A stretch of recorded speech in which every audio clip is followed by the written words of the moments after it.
Дамжийн хуулийг эзлэн батлна. Санал хураалтанд бэлдэж байгаа хооронд бас нэг хоёр үг хэлье гэж бодож.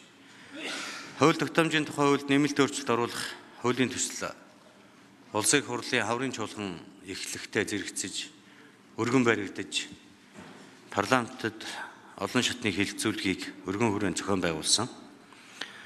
За улсын хурлын ээлжид 9 дахь удаагийн сонгуулийн үр дүнгээр 126 гишүүнтэй парламент 5 нам эвслийн оролцоотой гендерийн эрхтэгч байдлын өндөр түвшинд хангасан нийгмийн бүлэг сегментийн төлөөллийг хангасан ийм парламент бүрдсэн. За энэ парламент маань хүн төвтэй хууль эрх зүйн орчныг бий болгох зорилго тавьж стратегийнхаа бодлогын бичиг баримтыг бол баталсан. За энэ 3 төгөл төрчлийн бодлогын хүрээнд Монгол улсад хэрэгжиж байгаа хууль, тогтоол бүх зүйл хүн төвтэй байх үндсэн зарчим дээр суурилж явна гэсэн ийм том зорилгыг бол өнгөрсөн намрын чуулганаар бид хэлэлцэн баталж ийсэн. За тэгвэл хаврын чуулганаар Монгол улсад цаашдаа хууль төсөл боловсруулан өргөн барих, батлуулах бүх процессыг зохицуулдаг суурь хууль болсон хууль тогтоомжийн хууль энэхүү өнөөдөр улсын их хурлын чуулганаар эцэслэн батлагдахаар болж байгаа.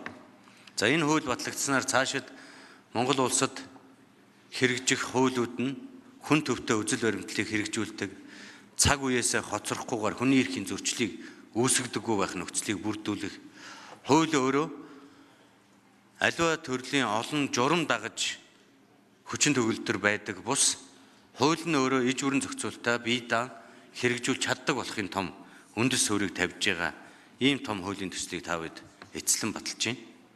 За энэ хууль батлагдсантай холбогдуулаад Монгол улсын засгийн газарт улсын их хурлаас хугацаатай үүрэг даалгавар өгч өнөөдөр хүчин төгөлдөр мөрдөгдөж байгаа өдөр тутмын нийгмийн харилцааг зохицуулж буй 350 орчим хуулиудыг энэ хууль тогтоомжийн хуулинд нийцүүлж өөрчлөх, тэдгээр хуулиудыг дагаж гарсан журам, дүрм, эрх мэдэлтэн албан тушаалтанд илүү давуу эрхийг олгоод байгаа тэр зүйлүүдийг байхгүй болгох боломж нөхцөл бол бүрдэх юмаа гэж үзэж өнөөдрийн хууль тогтоомжийн хууль хэлцэгдэж эцэслэн батлагдахаар болсон гэдгийг бас гишүүдэд хэлье.